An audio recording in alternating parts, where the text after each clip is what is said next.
페르시아 제국은 그 당시에 굉장한 나라고 강대국이었습니다. 우리나라가 8도잖아요. 8도. 근데 페르시아는 그 당시에 120도의 나라입니다. 우리나라의 8도에 비하면은 얼마나 많습니까? 그죠? 열 몇 배나 되잖아요.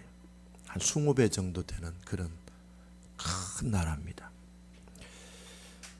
이 나라의 왕 다음에 서열 두 번째에 해당되는 하만이라는 사람이 제2인자였습니다. 이 사람이 처음부터 삐까번쩍한 건 아니잖아요. 처음에는 말단에서부터 시작했겠죠. 그런데 어느 사이에 이 사람이 계속 진급을 하고 승진하고 올라가다가 왕의 다음 서열, 국가 서열 두 번째에 해당되는 위치까지 올랐습니다.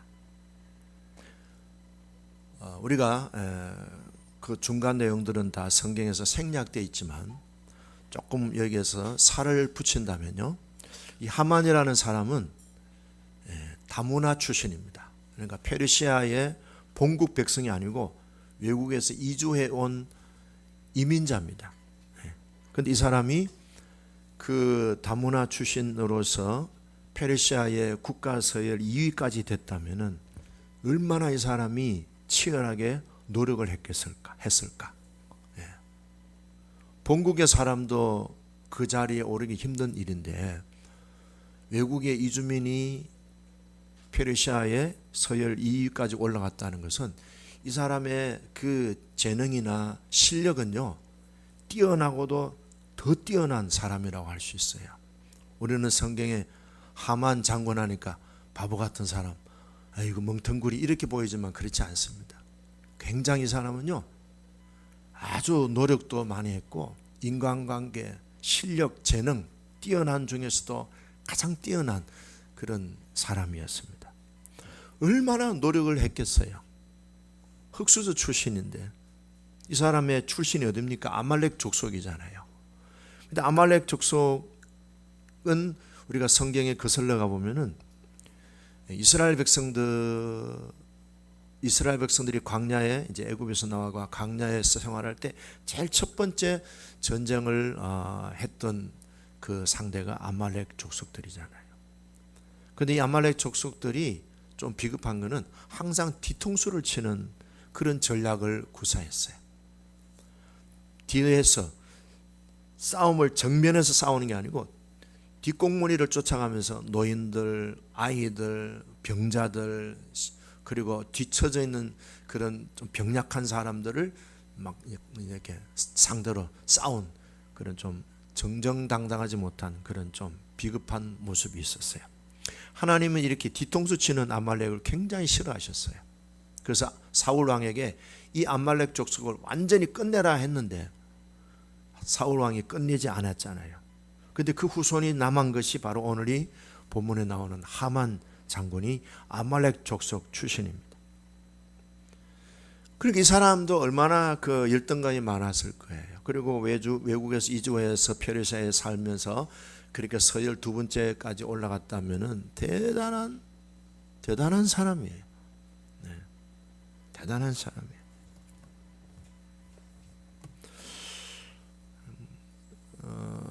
근데 이 대단한 하만인데 그 노력은 누구도 따라올 수 없을 만큼 탁월한 가운데서도 가장 탁월한 사람이었는데 이 사람에게 약점이 하나 있어요. 그 약점 때문에 이 사람이 무너지는 장면을 우리가 오늘 이제 보게 됩니다. 자, 이제 페르시아에서 왕 다음에 서열 두 번째로 진급이 되고 성전이 되고 서열이 올라가니까 자연히 사람이 권력의 어떤 힘을 얻으면은 어떻습니까? 목에 힘이 가고 어깨에 힘이 좋아지고 목소리도 아주 권위적이 될 수 있죠.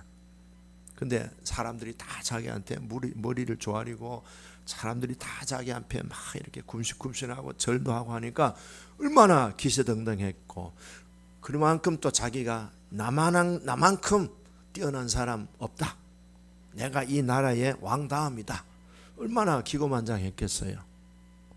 근데 이 사람에게는 모든 사람들이 다 설설 기고 머리를 조아리고 그냥 이렇게 이 사람을 잘한다고 이렇게 높여주는데, 유독이 딱 한 명이 걸리는데, 왕궁을 왔다 갔다 하는데 문지기인 사람이 자기를 보고 절도 안 하고 인사도 안 하고, 그러니까 뭐 저런 인간이 다 있어 하고 있는데, 그날 잠을 자는데 잠이 안 오는 거예요. 도대체 그 인간은 왜 나한테 절도 안 하고, 그 인간은 왜 나한테 머리도 안 숙여? 그래가지고 이제 그 사람에 대해서 조사를 해보니까 이름은 모르드게라는 사람이고, 그 사람이 속한 나라는 유대민족이라는 걸 알게 됐습니다. 그리고 또 들락날락 하는데 이 사람이 여전히 인사를 안 하고 절을 안 하니까 하만 장군이 막 화가 올라온 거죠. 화가, 분노가 이제 막 쌓이게 됐습니다. 나를 무시한다. 저 사람이 나를 존중하지 않는다. 저 사람은 나에게 도전하고 나한테 거역하고 나를 반대한다. 이런 생각이 막 드니까 자존심이 막 상해지고 감정이 막 그냥 억장이 무너지고 도저히 뭐 그냥 지나칠 수가 없었습니다. 다 자기한테 절하고 무릎 꿇고 잘 봐달라고 하는데, 뭐가 있는지 모르지만, 뭘 믿고 그런지 모르지만 아주 도도하게 보이는 그 모습이 결국에는 이 사람한테 일을 벌리게 만든 거예요. 이인자의 권세를 활용해서 모르드게와 그의 가족들, 그리고 그가 속한 민족, 유대민족 전체를 뭐예요? 다 진멸하려고 그렇게 왕한테 허락을 받고 120개의 도에 법을 선포했습니다. 얼마나 나라가 광대한가 하면 그 법을 선포해서 지방까지 전달되는데 2달이 걸리는 거예요. 2달. 모든 유대인들은 12월 13일 다 죽여라. 그리고 그들의 재산은 전부 다 몰수해라. 왕의 이제 어명이 찍힌 그런 법령이 이제 전 페르시아 제국에 이제 확산이 됐습니다. 그래도 마음이 안 풀려서 내가 저 모르드게를 단독으로 내가 죽여야 되겠다. 그래가지고 장대를 2m 50, 오늘 성경은 50규빗짜리, 50규빗이면 요게죠? 여기 한 규빗이에요. 팔꿈치에서 중지까지. 보통 한 45에서 50cm인데요. 50이면 250대잖아요. 그러니까 2m 50 정도 되는 긴 장대를 모르드게 목을 잘라가지고 그 장대 끝에다가 달아가지고 들고 다니는 거예요. 그렇게 계획을 세웠는데, 그 장대를 세운 그 다음날 그 장대에 모가지가 꽂힌 사람 누구예요? 하만이 꽂혔어요. 사람이요 이렇게 모른다고. 내일 자기가 죽을 줄도 모르고 장대를 만들고, 또 왕비 에스더가 왕과 하만 두 사람을, 전략적이죠. 에스더는 지금 전략적으로 하고 있는데 하만은 전혀 모르고, 왕비가 자기를 참 굉장히 존중하는 줄 알고 자기 아내와 식구들한테 다 소문낸 거야. 왕비가 왕하고 나하고 둘이만 초청했다. 이 특별한 자리다. 내가 이 정도 인물이다. 따라합시다. 내가 이 정도 사람이다. 물로 보면 안 돼. 그렇게 그렇게 자기 가족들한테 다 얘기하고 아는 지인들 다 연락 다 했어요. 왕하고 나만 왕비의 잔치에 초청을 받았다.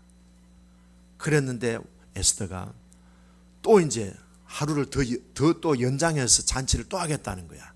그러니까 하만 장관이 막 하늘을 치솟는 기세를 가지고 모르드게 너는 이제 내일 끝장이다 하고 이제 장대를 2m 50짜리를 길게 만들어 가지고 그 다음 날 모르드게를 목을 잘라 가지고 전시하려고 했는데, 그날이 무슨 날이에요? 잔치날이 무슨 날이에요?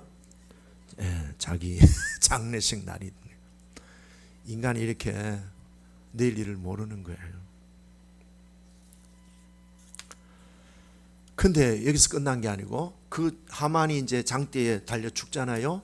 그의 아들 10명이 또 다 죽습니다. 그리고 그의 집과 재산은 전부 다 에스더한테 인계가 되고, 에스더는 모르드게의 그 집과 재산을 관리하게 했습니다. 그리고 유대 민족들이 유대인들이 죽임을 당하기로 법이 정해진 날 오히려 유대 민족들에 의해서 페르시아의 군인들이 7만 5천 명이 죽었습니다. 그러니까 하만 이 사람의 한 개인의 그런 계획을 인해서 본인도 죽고 10명의 아들도 죽고 7만 5천 명의 병사들도 정말 참으로 의미 없는 죽음을 맞이한 거예요. 정말 그 위세와 권세는 왕 다음에 페르시아 제국에서 정말 하늘 높은 줄 모르고 올라가던 그의 권세가요 하루아침에 몰락하는 거예요. 그러니까 권력은 뭐예요? 바람과 같다. 휘 불면 일로 갔다가 후 불러 갔다가. 여러분들 절대로 대통령 되면 안 돼요. 저희 아내가 자주 저한테 감사해요. 대통령 안 된 게 너무 감사하다고. 얼마나 불안하겠어요. 저렇게 앉아서 예배도 못 드린다고. 수행원들이 오죠. 또 누가 막 사모님 하면서 누가 막 다이아몬드도 갖다 줄 수도 있고 디올 백도 갖다 줄 수도 있고. 그만두겠습니까? 그냥 두겠습니까? 그러니까 참 아내가 감사하는 걸 나 당연하게 생각합니다. 대통령 안 되게 된 게 너무 감사하다고. 김상윤 사람도 남편이 대통령 안 된 걸 감사하시기 바랍니다. 대통령 돼서 이리 예배 드리겠어요? 조정대 목사는 뭐 꼴도 못 보지 뭐. 박순희 원사님 남편이 대통령 안 된 것을 감사하시기 바랍니다. 자, 그러면요. 하만이 실패한 이유, 하만의 가족이 아버지도 죽고 아버지 때문에 10아들도 그냥 생매장을 당한 거예요. 사실 하만에게 주어진 권력, 서열 두 번째라고 하는 권력이 주어진 목적이 뭡니까? 첫 번째는 왕을 잘 보필하는 거 아니겠어요? 왕을 잘 보필해서 왕이 정말 존경받는 백성들에게 존경받고 참으로 모든 백성들에게 박수를 받는 그런 왕이 되게 하기 위해서 자기가 왕을 보필하는 사람으로 부름을 받았잖아요. 두 번째는 뭐예요? 페르시아라고 하는 나라를 잘 되게 하기 위한 국가의 권세잖아요. 이 사람에게 주어진 목적이 뭐예요? 왕을 잘 되게 하고 나라를 잘 되게 하는 데에 목표를 두고 거기에 집중했더라면 이 사람은요 자기 왕이 될 수도 있었어요. 더 큰 위대한 사람이 될 수 있었는데 근데 그 고비를 못 넘은 거예요. 이 사람이 마음이 움직여진 게 뭐예요? 모르드게라는 사람이 자기에게 절하지 않는다고. 모르드게라는 사람이 자기한테 머리를 숙이지 않는다고. 모르드게라는 사람이 자기를 존중해 주지 않는다고. 자기를 무시한다고. 자기 체면이 좀 깎인다고 거기에서 분노가 부글부글 폭발해 가지고 그 한 사람 제거하려고 민족을 끌어당기고 결국에는 뭡니까? 자기가 오히려 그 장대에 목이 매달리는 불행한 일을 겪잖아요. 근데 그 아버지 잘못한 것 때문에 자식들도 10명이 다 뭐예요? 정말 의미 없는 죽음을 당했잖아요. 그리고 7만 5천 명의 병사들이 다 그냥 개죽음을 당한 거 아닙니까? 우리는 여기서 주님이 우리에게 주시는 도전이 있어요. 우리를 움직이는 게 뭡니까? 나의 체면입니까? 아니면은 하나님의 부르심입니까? 우리가 하나님이 우리를 지으시고 하나님이 우리를 하나님의 자녀 삼으신 그분의 부르심에 우리는 집중할 수 있어야 됩니다. 곁눈질하다가 그 알량한 자존심 때문에 좀 무시당한다고 체면 좀 상한다고 자기가 존중받지 못한다고 자기가 거부당한다고 자기가 사람에게 인정받지 못한다는 그것 때문에 거기에 자기의 전 인생을 도박을 했잖아요. 우리도 때때로는 사소한 감정에 휘둘려서 우리를 부르신 주님의 부르심에 충실하지 못하는 부분이 없는가? 주님이 우리 자신들에게 도전을 주고 계셔요. 기분 나쁘다고 마음의 상처를 입었다고 자존심 상한다고 분노하고 좌절하다고 우리 예수님의 모습을 보십시오. 뺨을 맞으시고 침뱉음을 당하시고 침뱉음 당할 때 예수님은 그냥 쓱 닦으시고 가셨어요. 누군가 모르게 뺨을 때렸는데 예수님이 딱 째려보면서 흰 눈동자만 탁 이러면서 우리 여성의 예찬이처럼 할비가 돈 주고 맛있는 거 해주면은 할비 최고 최고 이제 텔레비전 그만 보고 공부하자. 눈이 막 흰 눈동자만 있는 거예요. 무서워요. 그 할매가 지금 감당을 못 하겠대요. 저희 집에 보내자. 지금 이런 지금 의논 중에 있습니다. 예수님은 뺨을 맞아도 그냥 맞고 그냥 가셨어요. 너지 김아무개. 너 기억한다. 그냥 두면 내가 예수가 아니지. 이랬어요? 아니에요. 그냥 패스했어요. 우리는 사소한 감정에, 자존심에, 자기 상처에 너무 그냥 휘둘리고 내가 가야 될 왕을 보필하고 나라를 잘되게 하는 그런 부르심에 대해서는 싹 잊어버리고 우리의 왕 되신 예수님을 보필하는 왕 중에 참 왕이 되시는 하나님을 우리가 잘 이렇게 따라가는, 그리고 그분의 나라가 이루어지는, 킹덤이 이루어지는 목표를 향하여 우리의 각자의 부르심에 충성해야 되잖아요. 교회도 마찬가지예요. 여러분들이 앉아있는 이 자리는 다 각자가 여러분들이 온 것 같지만 주님의 개인적인 부르심이 있습니다. 그리고 그 부르심에 충성하면 되잖아요. 김지사하고 이지사하고 싸워가지고 내가 네 꼬라지 보기 싫다. 나 딴 교회 간다. 너는 큰 삐교회 다녀라. 나는 작은 삐교회 간다. 이거 얼마나 소모전입니까? 비생산적이잖아요.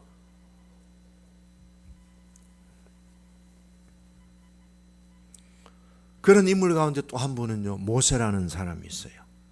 성경의 민수기 12장 3절에 보면 모세는 온유함이요, 이 지상에서 베스트라고 했어요. 최고다 그랬어요. 그런데 모세가요, 한번 분노를 바라는 것 때문에, 성질 내는 것 때문에 그냥 가나안 땅 입국을 거부당한 거예요. 무리바라고 하는 지역에 도착했을 때 민수기 20장에 나오는 내용인데요, 이스라엘 백성들이 모세에게 막 원망을 합니다. 물이 없는데 우리를 여기까지 인도했느냐, 양식도 없으면서 여기까지 인도했느냐, 맨날 떼악 뱉어서 우리가 이동해야 되는 고난의 행군을 하기 위해서 우리를 인도했느냐, 네가 우리를 죽이려고 인도한 건지 우리를 잘되게 하려고 한 것은 눈꽃만큼도 안 보인다고 막 모세한테 벌떼같이 달라들어가지고 모세를 공격하는 거예요. 이제 광야 생활을 오래 했으면 이제 알만하잖아요. 모세가 어떤 사람인가 신뢰할 만하잖아요. 근데도 사람들이 모세를 안 믿는 거예요. 네가 우리를 이 광야에 인도해서 우리와 우리 짐승을 다 죽게 만드는도다. 여기는 씨 뿌릴 만한 것도 없고 무화과도 없고 포도도 없고 석류도 없고, 웬 석류 타령하고 있어요. 광야에서 여기는 마실 물도 없도다. 우리를 죽이려고 네가 계획적으로 우리를 이 광야로 이끌어냈지. 어떻게 해요? 모세가 당장 엎드렸어요. 하나님께 엎드렸더니 하나님이 지팡이를 가지고 백성들 앞에 서라. 그리고 그들 보는 앞에서 너는 이 지팡이를 가지고 반석을 향하여 명령해라. 따라합시다. 명령해라. 그러면 물이 솟아날 것인데 그 물로 이 사람들과 짐승들이 다 마시고 또 목을 축이게 해라. 하나님의 이제 지시를 받고 모세가 지팡이를 들고 이스라엘 백성들을 다 반석 앞으로 모았습니다. 반석이 큰 바위 덩어리가 있어요. 그때 모세 이미 화가 많이 났어요. 분노가 막 이만큼 찼어요. 이 패역하고 반역한 백성들아, 그건 원고에 없는 거예요. 예? 그 원고에 없는 거예요. 그 이제 자기가 이제 사족이죠. 사족. 자기가 붙인 거예요. 원본은 없어요. 그게. 이 반역하고 패역한 너희들이여 들어라. 내가 너희를 위하여 이 반석에서 물을 내려. 이것도 원고에 없는 건데 이거 각색한 거예요. 그러면서 지팡이를 들고 반석을 땅땅 쳤어요. 아까 뭐라 그랬어요? 하나님은 명하라 했는데 모세는 성질 나가지고 어떻게 했어요? 신경질이 나가지고 반석을 막 딱딱 쳤어요. 그런데 하나님이 그래도 모세의 체면은 살려주셨어요. 물이 나왔어요, 안 나왔어요? 예, 나왔어요. 그럼 이스라엘 백성들이 역시 모세다, 최고다, 짱이다, 예, 이랬어요. 그때 하나님 모세를 뒤로 불러서 이리 와봐라. 내가 네 보고 뭐라 그랬어? 반석을 치라 그랬어, 명해라 그랬어요? 하영아, 반석을 치라 그랬어요, 명해라 그랬어요? 근데 모세는 어떻게 했다고요? 쳤어요. 너는 네 성질머리로 네 영광을 드러냈다. 내 영광은 드러나지 않았다. 여러분, 성질머리는 자기의 영광을 드러내요, 하나님의 영광을 드러내요? 그럼 성질머리를 살려야 돼요, 죽여야 돼요? 따라합시다. 내 영혼아, 성질머리가 죽을지어다. 우리 집사 하나님하고 저하고 가끔 성질머리 때문에 싸웁니다. 제가 이러면은 왜 화내? 화내게 만드니까 화내지. 또 내내. 너는 진 거야. 네. 김수인 집사님, 화내면 이긴 거예요, 진 거예요? 제가 꼼짝 못하고 졌습니다. 항상 아내가 이겨요. 항상 저는 성질머리 때문에. 이 성질머리 내는 것은요, 자기 분노잖아요. 자기가 마음에 안 드니까, 내 마음에 안 드니까 나오는 반응이잖아요. 성질머리. 혹시 이 대목에서 좀 마음이 좀 이렇게 좀 찔림 있는 분들은 저보고 눈을 깜빡깜빡해서 이 성질머리 때문에 주님의 영광이 묻혀지고 자기의 힘, 자기의 목소리가 과시되어지는 거예요. 예수님이 제자들이 막 말 안 듣고 할 때 예수님이 이 종래기 새끼들 뭐 이런 인간들이 다 있어 하면서 에이 다 때리치워버라 이래 했습니까? 예수님이? 안 그랬어요. 예수님은 그냥 가셨어요. 예수님이 성질머리 있었으면 벌써 끝났어요. 십자가 안 달리셨어요. 그냥 십자가 지고 가다 그냥 다 그냥 썰어버리고 그냥 다 그냥 빗자루로 마당 썰듯이 다 사람들을 썰어버리죠. 하나님께서 모세를 책망했어요. 네가 나를 믿지 아니하고 내 거룩함을 나타내지 않고로 너는 가나안 땅에 못 들어간다. 모세가 화가 난 이유가 뭐예요? 이스라엘 백성들이 나를 못 믿는다는 거예요. 이스라엘 백성들이 나한테 늘 책임을 돌린다는 거예요. 그리고 이런 모든 것들을 통해서 이스라엘 백성들이 나를 대적하고 나를 무시하고 나를 존중하지 않는다는 거예요. 그때 모세가 한마디로 함축해서 이런 말 할 수 있어요. 내가 어떻게 너희를 돌봤는데. 따라합시다. 내가 어떻게 너희를 돌봤는데. 모세가 한 말을 딱 한마디로 요약하면 그렇게 백성들이 할 수 있을 것 같아요. 여러분 어때요? 내가 어떻게 너희를 돌봤는데 네가 나한테 이럴 수 있어? 아내가 남편한테, 남편이 아내한테, 또는 부모가 자녀한테, 또는 자녀가 부모한테 할 수 있는 말이에요. 또 목회자가 성도들에게 할 수 있는 말이에요. 또 성도들이 목사님에게 할 수 있는 말이야. 목사님, 내가 어떻게 교회를 섬겼는데 할 수 있어요. 예. 화를 내면은 내 기분은 좋죠. 그런데 하나님의 영광이 가려워집니다. 우리는 자기 의를 추구합니까? 하나님의 영광을 추구합니까? 내 의가 묻혀지고 하나님의 영광이 드러난다면 내 의가 묻히는 거 괜찮잖아요. 내가 무시당하고 내가 존중받지 못하고 내가 거절당하고 내가 주목받지 못하고 내가 수치와 모욕을 당할지라도 하나님의 영광만 드러난다면 괜찮지 않습니까? 한 명 딱 아멘 안 해 그냥. 그럼 하세요 마음대로. 따라합시다. 십자가에 성질머리 못 박습니다. 성질이 팔팔할수록 하나님의 영광은 묻히고 내 영광이 드러난다는 사실을 상대적으로 기억하시길 바랍니다. 그래서 아까 우리 불렀던 찬송가가 그거예요.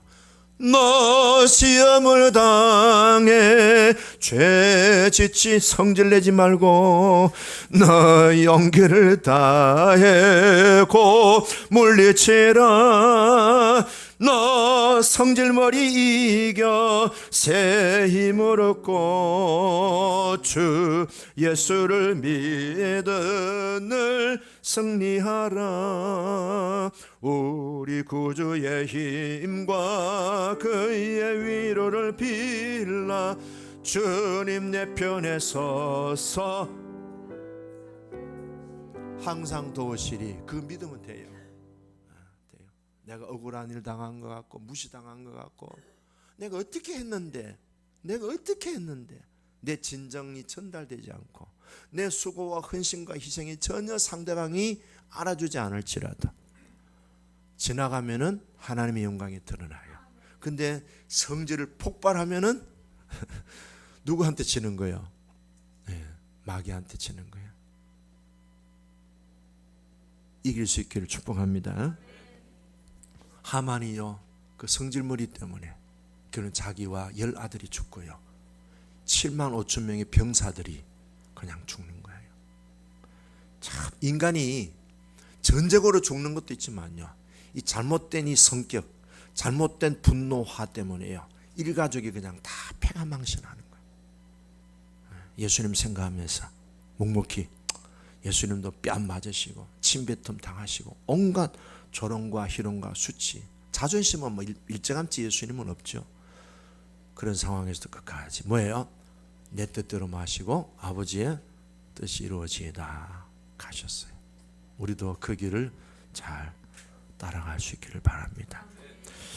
자, 그 다음 장면입니다. 1절과 2절을 보시면요, 이 에스더가 하는 일들을 보면요, 참 용이 주도합니다. 하만은 성질머리 때문에 그렇게 패가 망신했는데요, 에스더는요 굉장히 용이 주도하면서요 차분합니다. 내가 답니다.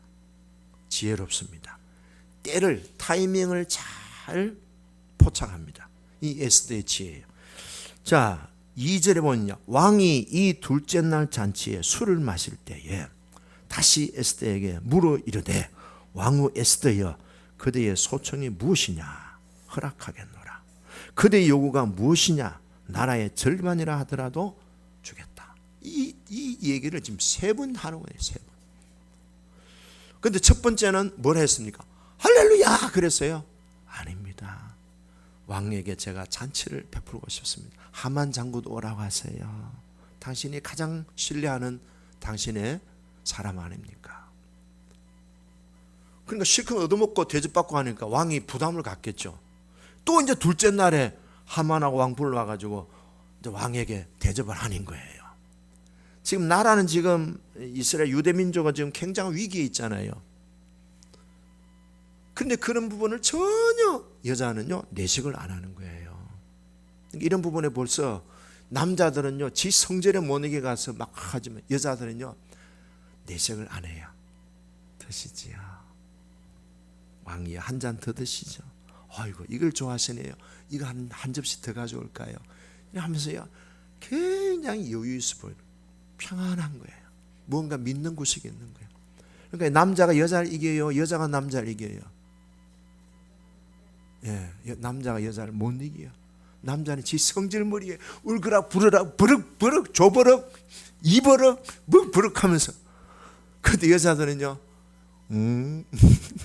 줄 거 다 주면서 고기도 주고 옷도 사주고 좋은 거 주면서 결국 모든 시스템은 누구 중심으로 움직여가요? 남자들은 핫바지 같은. 결국에 모든 대권은 어디로 갑니까? 아파트 이름도 여자 이름으로 가고 모든 재산은 여자. 자식들도 누구한테 가요? 엄마한테 다 가요. 그 여자들의 그 정치적인 전략은요 남자들이요 죽었다 깨도 못 따라가요. 그러니까 이기려고 생각하면 안 돼요.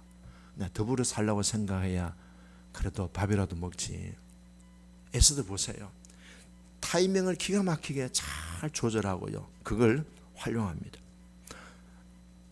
왕의 마음을 자꾸 이렇게 뭐예요? 애간장을 태우는 거예요. 네, 애간장을 태우는. 이게 여성들이 에스더가 갖고 있는 지혜예요. 이게 하나님 주신 지혜. 자, 속마음을 공개하지 않고 계속 시간을, 타이밍을 봅니다. 조급하지 않습니다. 빨리빨리 하지 않습니다. 그렇죠. 예수님이 우리들에게 말씀 가운데 빨리빨리 해라 그런 장면은 한 군데도 없어요. 예수님은 바쁘게 움직이셨다는 구절도 없어요.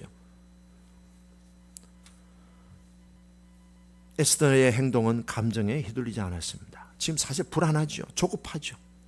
어떻게 되면은 이 잘못되면 어떻게 될까 하는 그런 두려움도 있죠. 하나님께서 과연 우리의 기도를 응답해 주실까 하는 그런 일말의 의심도 있었을 거예요. 상황이 너무나 지금 긴박하게 돌아가고 계속 지금 왕의 법령은 지금 지방으로 계속 지금 전달되고 있는 상황입니다. 불안한 위기감이 있었지만 에스더는 평안함을 유지하면서 타이밍, 때를 살피고 있었습니다. 그녀는 지혜로운 여자였습니다. 지혜로움은요, 시간을 잘 분별합니다. 때를 분별하지 못하는 이유는 뭐예요? 의심 때문에 그래요. 조급함 때문에 그래요. 근데 그 밑에 보면 뭐 있어요? 불안.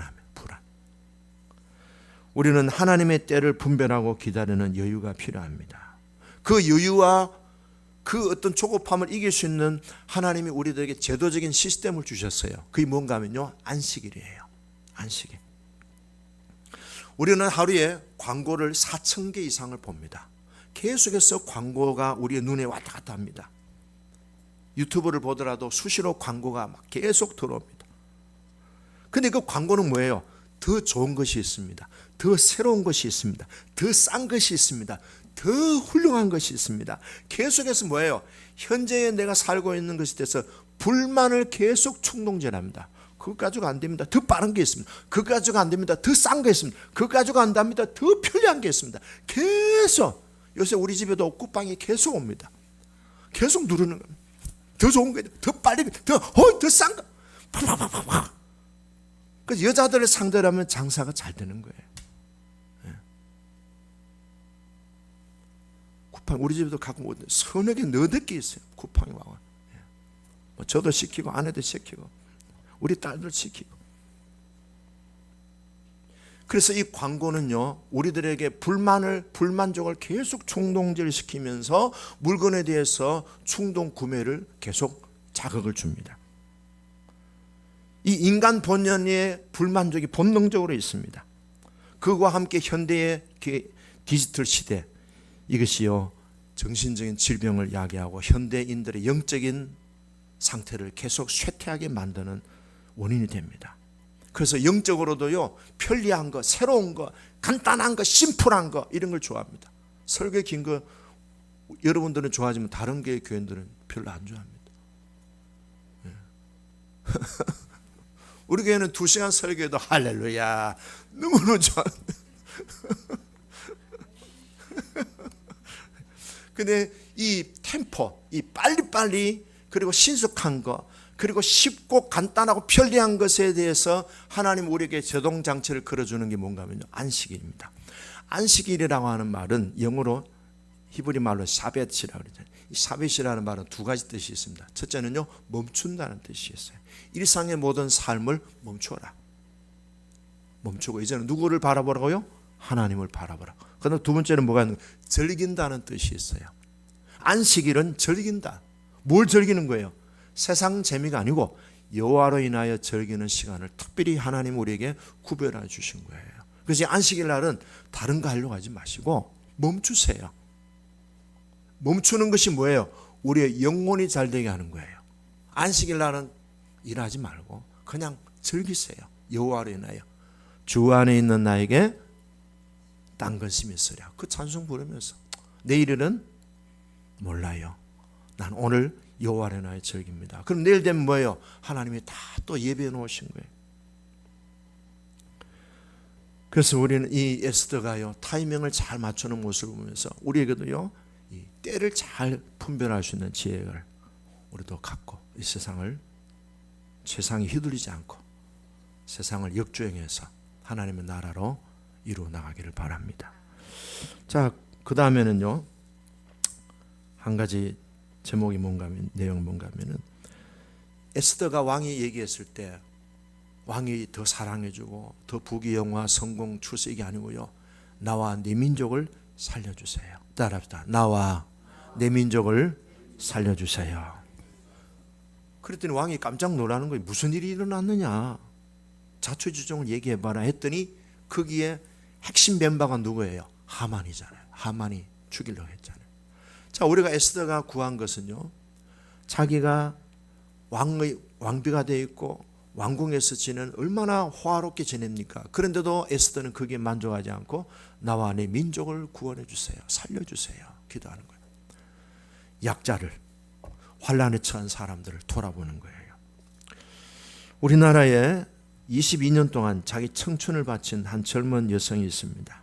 북한 인권운동에 몸을 바친 폴란드의 요안나 호사냐기라고 하는 여자가 있어요.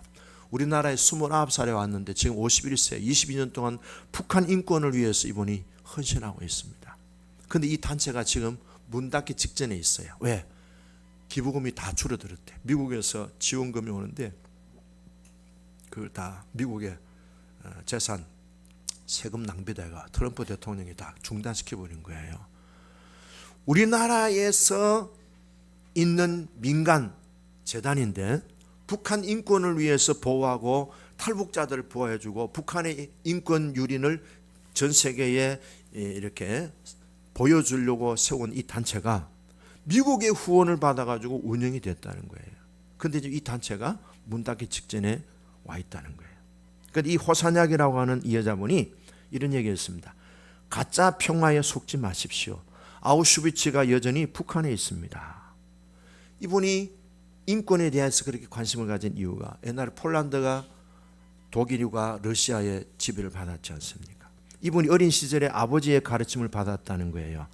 남의 고통을 알아야 한다. 내 문제에만 몰두하면 세상이 안 보인다. 남의 고통을 알아야 된다. 늘 아버지가 이런 말이 자기의 마음에 북한 인권에 대해서 유린당하고 약탈당하는 걸 보고 북한을 위해서 자기가 헌신해야 되겠다. 그렇게 우리나라 왔는데 지금 청춘을 바치고 51세가 됐다는 거예요.